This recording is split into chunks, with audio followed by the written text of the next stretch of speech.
Let's keep it on Market Street as we bring on the show Popoola, the Group CEO of the Nigerian Exchange Group PLC, for this exclusive interview. Last week, the NGX formally announced the onboarding of an innovative market technology platform known as NGX Invest.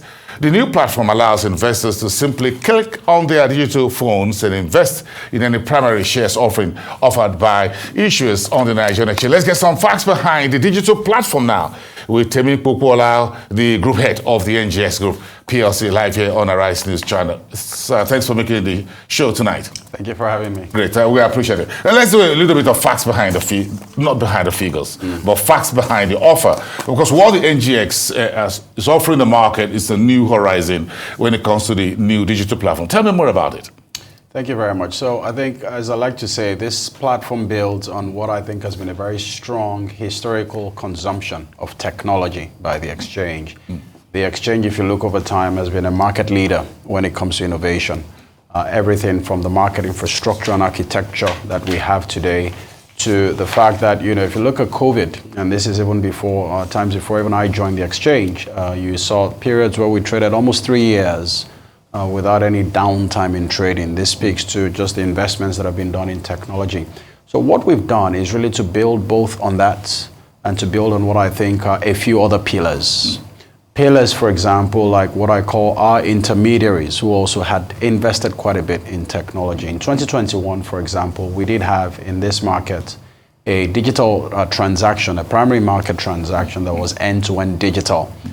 This was done on the back of a lot of the hard work of some of our intermediaries at the time. Primary Offer, that application was called. So working and building on things like that, working with the regulator, the SEC, and just working within the confines of the rules of our market, we've come up to say, look, this digital journey that we've spoken about for quite some time, where you ask yourself, really, if it's as simple as holding a phone to transfer money between myself and you right now, why can't it be that easy to invest in any of these transactions that happen in the markets, in the primary market side? So today there are public offers in some banks. If you wanted to invest in that easily in 2 minutes, why shouldn't that be possible? Especially when you look at the innovation within the broader financial market. So that's really, I think, the heart of what we've been able to put together, where now we have a technology that, of course, first and foremost onboards you and does a verification with you. So we have NIBS to thank for a service like that. For example, we're able to pull BVN and just verify that you are who you say you are. For a platform like that, also you'd expect, as is in our market, you need access to a brokerage account. And then the CSCS becomes very, very critical there. So we also have a connection in there where we can pull up your brokerage information, or we can create a new Even if you're a new investor? Absolutely, if you're an investor. So there's API speaking to the CSS, which I think also speaks very well to the CSCS as a business and also their own consumption of technology. And then, of course, you've got to pay. So also integrate this into payment gateways, many of the popular gateways. We also customize this, that if there are banks that have their own payment gateways and payment channels, whilst you're raising capital, it might be a very good add-on for you to see your payment gateway there as a means for people to transfer and make that payment. So at the heart of it really is this dream we've had, as I said, that says that how can I invest on a mobile device as easily as it is as transferring money to you. Is this global? For example, Pan-African, let me put it that way. Let me start from home. Charity begins at home. If I'm a Ghanaian, and I want to invest in any of the current offer in the market, can I do it? So the simple answer is technologically you can, but as you would expect, our industry is governed by very strict rules. One of the things that we've decided to do is just to walk within the ambit of the rules and the laws that we have today. As you would be aware, innovation typically tends to leapfrog regulation. We are both a regulation group of company and a market development. So we're bound, I think, in a way by just how far regulation would allow. For example, you could also ask another question that says, look, if all you're talking about is consumption of APIs, where ultimately this platform just needs to know a few facts about you to put you in the order book, your name, if you have a brokerage account, your preferred broker, and how many shares you're buying, and to give a proof that you've paid. Then you can actually push that boundary and think through many other ways that you consume payments, for example, to pay for any device or any service that you're enjoying.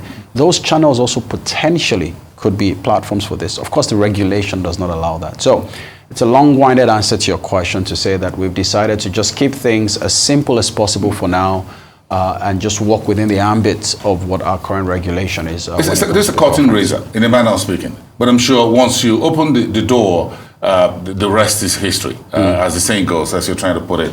But when you look at how this technology infrastructure is in terms of ease of investing for Nigerians and ensuring liquidity, transparency, and integrity of the marketplace. Sure, absolutely. So for us, I mean, you're right. I expect that the door gets open. Technology is not necessarily something you can keep and close in. So we expect competition, and we welcome that. It makes the market better.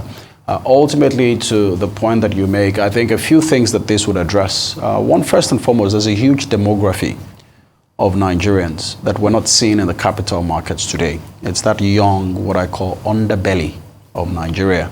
We are not seeing them to the size and scale that we would like. And whilst there are many constraints to that, including the macroeconomic environment, purchasing power, and all of that, one of it is what I think is a barrier to capital flow, right? This idea that to actually make payment and get invested in the market is what people might call laborious. This generation of people are used to just a few clicks to get whatever they want to get on a mobile phone. And we think that this helps you to address that first and foremost. And then second of all, also, if you look at the broader conversation on just financial inclusion, we think that things like this, when people have this desire perhaps to invest and make more money, it brings them closer to the sort of banking sort of community. And then finally, back to, again, the financial markets broader. One of the things that we found is also how do we connect capital markets, and particularly the exchange, to banks and financial centers, because that's really where the capital sits. And one of the good things about what we've done is many of the issuers today, the banks, have been, I would say, kind enough to spend time to consume this technology and to connect those APIs into some of their own distribution pathways as well. Yeah, a couple of them, just as soon as you want to do a transfer, it pops up, buy the shares, whatever. I think things are changing. This is a long way from where we were 22 years ago. But again, talk to me about how the new NGX Invest works in tune with other online brokerage platforms that already exist in the market. Sure, absolutely. Thank you. Another very good question. Like I said earlier, we do have intermediaries and market players who also consume technology. And frankly speaking, we have them to thank for even crystallizing some of these thoughts in our mind. One of the things that we've been careful to do is to make sure that this platform is open to all. All right. So ultimately, think of this as, a piece of software that has connections available to anybody who can consume technology, whether that is our intermediaries as you speak, those who are digital in nature. They can consume this, connect this to their own solutions, and all their customers get plugged in. Whether these are financial institutions, as I mentioned earlier, that is available. The other thing that also is we've done is that you also leave room for those intermediaries who are used to our traditional models of investing. So you might want to, for example, call your broker and say, look, you know me very well. Here's an email, the 10 million naira in my account. Can you please put it towards that public offer? You don't want that broker telling you to please go and log into this or that, right? You want to take that as a done instruction based on whatever other protocols he has for checking that it's you. So we also have an ability for those brokers to upload bulk orders that would say, this is the customer, this is the name, this is his brokerage account, this is how much he's investing. Verified. And they prove that they've paid that money into the account, and through, back-end reconciliation, that order also goes in. So we've made this as open as possible. Right, obviously, especially because this is new territory. So just to be clear, by no means also we perhaps, prescribing that we know it all. Not at all. We just want to make sure that we do the little bit we can, right, to digitize the capital markets and just make sure we solve some and of push the frontiers further. But again, when you try to get more folks in the room, especially the younger generation, we're talking about economic growth and wealth creation in Nigeria. Well, how long will this go?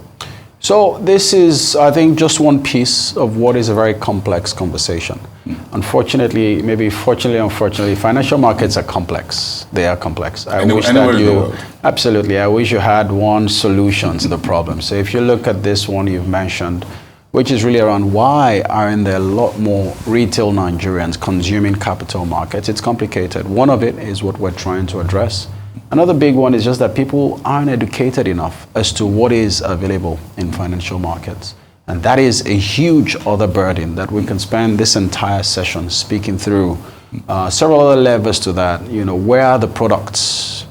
Look at a place like the exchange. What other products and asset classes do you have available for investors? So that if people say that, I don't want to buy shares, but I'd like something else, how do you find the solutions? I want to buy bonds. You want to buy bonds? I want to buy fixed income. I want to buy a savings bond from the debt management office. Is this a platform that could one day support that? So what I would say is that yes, indeed, the NGX, we are very, very tech inclined. It's all going to be digital for us. We have a very big technology play. And as long as it is an asset class that is consumable, particularly by a retail investor, we must find a way to distribute that electronically. And this, I think, as you said, the genie is kind of out of the bottle, as it were, leads you there. But very quickly, a few of the other, call it structural challenges also. It's even just disposable income. Before you invest, whether you're a retail investor or you're an older investor, well, you want to make sure basic needs have been met. And we do know the current situation of things, in the country. So there are several parts to this. But like I said, what we have to do is just see which part of this has the highest leverage for all of this and try to attack that and then just execute as efficiently as we can. Interesting. But this is coming up at a time when the banks are on the street shopping for higher capital. Yeah. So, and then the NGX decided to open both the secondary window and the primary window at the same time for investors, in terms of you can trade the secondary shares on the trading board while you go via for rights of public offer. Absolutely. So yes, it did. And just to be clear, I sit in the group. And one of the things that we try to do, at the group level is just to say, look, as we look at the entire ecosystem, how can we help best to address challenges that then each of those subs, are better able to operate? So when you speak, for example, about the secondary markets, as you would know, of course, the secondary markets are always open. They've always been open. And our flagship exchange subsidiary, I think, does a very good job at that. And the primary side, which to the point you've made about the banks then raising capital, it's a very good coincidence that this is happening at that time. This isn't a solution for banks, as it were. It's a solution for primary market issuances by any issuer on a platform like this. The banks just happen to be the issuers right now. And to the point that you made, ultimately you hope that one of the ways to then deepen this primary market space is, at the end of the day, they say flow begets flow. So if you can pull in as many people as possible into the markets through digital, through technology like this, ultimately they will trade downstream, which then gives you a much more efficient market, which then crystallizes a bit more listings and primary market activity. In terms of all the parties that are in the same box with you to get this done, how long has it taken in terms to work it out, and what did everyone bring to the table? All right, so as they say, it takes a village. Some of them I mentioned earlier, and once I start to make lists, I get into trouble because I might leave people out. But ultimately, you have to acknowledge the regulator, acknowledge my stakeholders, the board, both the holding company and all of our subsidiaries, because this is a group-wide endeavor for us. And they've been very, very supportive. We have very strong support also from many market intermediaries and market infrastructure players. I talked about the CSCS earlier. The CSCS, you would know, is really the backbone of our capital markets. That's where your shares are kept. That's, sort of the backbone and the sort of support there. And something like this is impossible without their support. I mentioned the Central Bank of Nigeria before, for example, access into NIBs. These are all things that make this platform work well. And then intermediaries. I mentioned primary offer before, which if people look back, perhaps you would look at that and point at that as the signature digital, sort of transaction that we had, which many people are then building on. And then away from that, just many of the other people that make up our market, it's been a very good collaborative effort. Of course, it's early days. It's, with anything innovation, there would be some jitters here and there as to how this whole thing will pan out. It's fair to say that we're all really trying to figure this out together within the ambit of the rules, the ambit of the law. But I think there's a general acceptance that technology, digital, really is the way to go. How it then ends, time will tell. Okay, great. And just to sum it up in terms of if the primary offer is digitalized, as it were, at a click of a button, either on a laptop or tablet, whatever it is, the whole idea that I'm buying shares using a click and invest would also have in terms of a share certificate delivery, which has to be automatic and or digital as well. Was that an expectation? Absolutely. And on top of that, also your dividends. Historically, for people who are familiar with our markets, When it's a paper offering, you have to do a bit more work to follow up on your dividends, your e-dividend account.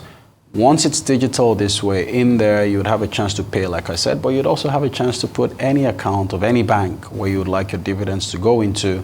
We confirm that in real time with NIBS, make sure that it's really who you are that owns that account, and that goes to the registrar, and then your dividends also get paid. And this also has wider positive implications, because then with your BVN and that dividend account that we have for you, there might be other shares that you have that's tied to your BVN. There's a wider conversation there that perhaps those dividends could be aggregated in there and consolidated. Interesting. You come in as the group CEO of the NGX at a time when you bring in new technology and the banks are on the streets. It must be a very busy time for you. Well, I would say it's busy for both me and my colleagues. So it's a team effort. We're all very busy. But we want to say thank you very much for coming tonight. Thank you for having me. And congratulations once again Thank you. for deepening the Nigerian market, taking us one step further to the global marketplace in terms of standards and ease of doing business on market stretch. That's what it is. Thank you so much. Have a great evening. Thank you for having me. We appreciate that Thank for you. talking to us here exclusively on Arise News. That's Temikwo Kwolade Group, a CEO of the Nigerian Exchange Group PLC.